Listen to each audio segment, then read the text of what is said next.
पहली बार Kubota combine harvester चला रहे हैं तो ये आसान टिप्स अपनाएं।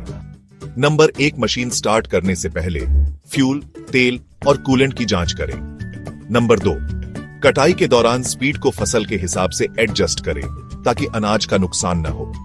नंबर 3, अनाज टैंक को समय समय पर खाली करें ताकि कटाई सुचारू रूप से हो सके।